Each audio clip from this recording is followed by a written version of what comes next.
Yo les amis, j'espère que vous allez bien. On se retrouve pour le débrief de ce match entre le FC Barcelone et l'Olympiakos. Victoire du FC Barcelone 6-1 les amis, dans un match qui va énormément faire parler. Parce que oui les amis, malgré le massacre du FC Barcelone, faut quand même reconnaître que tout est parti en vrille après le carton rouge pour l'Olympiakos. Et je suis désolé mais ce carton rouge là pour moi n'est pas juste. L'action sur laquelle le carton vient pour moi ne mérite pas un carton rouge. Et attention, je suis pas en train de dire que c'est à cause du carton rouge que le Barça a gagné, étant donné qu'avant ce carton rouge là, le Barça menait au score. Le Barça menait au score 2-1, mais le carton rouge vient tout changer parce que l'Olympiakos, après avoir marqué un but, ils auraient pu égaliser. Ils auraient pu égaliser, d'autant plus que le Barça, avant qu'il n'y ait ce carton-là, ils n'étaient pas fameux dans le jeu. L'Olympiakos aujourd'hui, malgré qu'ils sont fait trouer, ils sont venus avec plein d'ambition et moi j'aime ça. J'aime ce genre de club-là les amis, qui vient pour jouer son football. Donc peu importe le club en face, peu importe que ce soit le FC Barcelone en face, tu joues ton football. Et c'est exactement ce qu'ils ont fait en première mi-temps aujourd'hui. Ils n'avaient pas peur de garder le ballon dans les pieds. Ils ont mis en pratique leur style de jeu tout en se faisant trouer dans le respect et moi j'admire ça. Vous ne devriez même pas avoir honte de cette défaite-là, même si c'est 6 buts, mais Olympiakos, tous mes respects. Cependant, au prochain match, évitez de prendre le temps, franchement, vous aussi. Bref, pour revenir sur le match du FC Barcelone, les amis, comme vous avez pu le voir, Hansi Flick a décidé de reposer Frenkie de Jong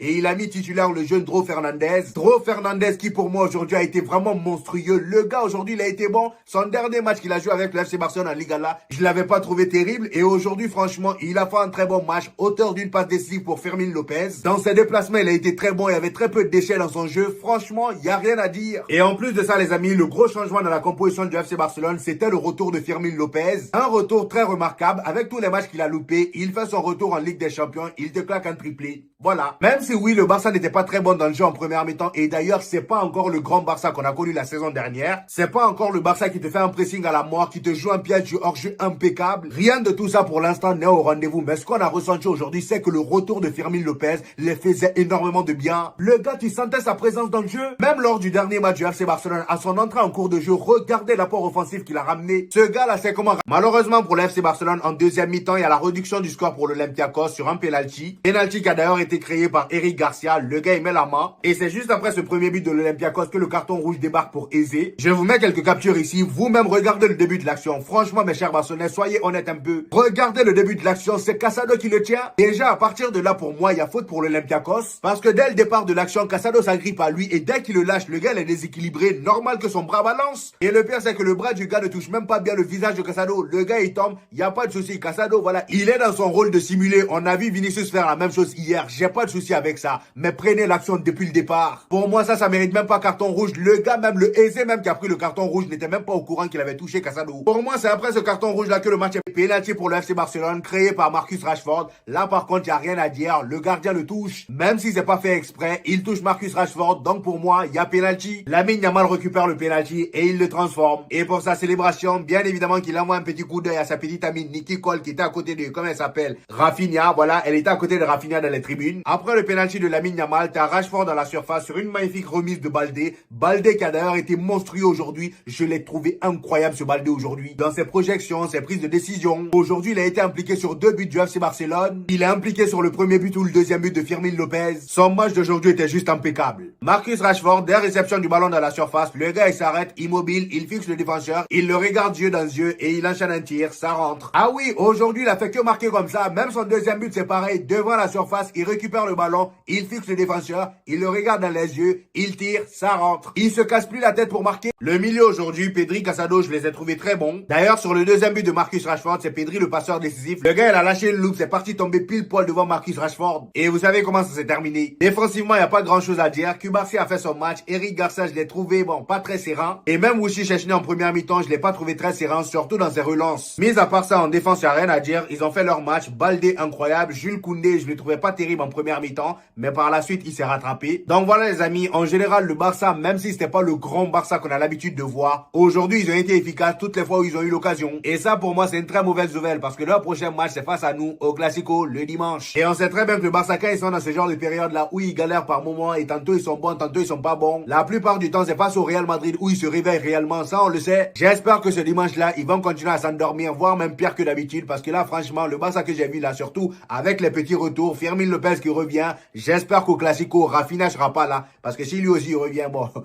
là, ça va être plus compliqué que prévu. Là où ils galèrent par moment, et tantôt ils sont bons, tantôt ils sont pas bons, la plupart du temps, c'est face au Real Madrid où ils se réveillent réellement, ça on le sait. J'espère que ce dimanche-là, ils vont continuer à s'endormir, voire même pire que d'habitude, parce que là, franchement, le Barça que j'ai vu là, surtout avec les petits retours, Fermin Lopez qui revient, j'espère qu'au Classico, Rafinha sera pas là, parce que si lui aussi revient, bon, là ça va être plus compliqué que prévu. Donc voilà les amis, demain c'est un autre tour de jouer face à la Juventus, j'espère qu'on gagnera. Et c'était mon avis sur ce match du Barça face à l'Olympiakos. Dites-moi en commentaire ce que vous en avez pensé, j'hésiterai pas à vous répondre comme d'habitude. N'oubliez pas le petit pouce bleu qui fait toujours plaisir les gars, ça aide au référencement. Pour tous ceux qui viennent de découvrir cette chaîne, ici on fait des vidéos débriefs des matchs du FC Barcelone et du Real Madrid. Et quand il n'y a pas de match, on fait des vidéos actualité. Donc abonnez-vous pour ne rien rater et on se dit au prochain épisode les gars. Peace!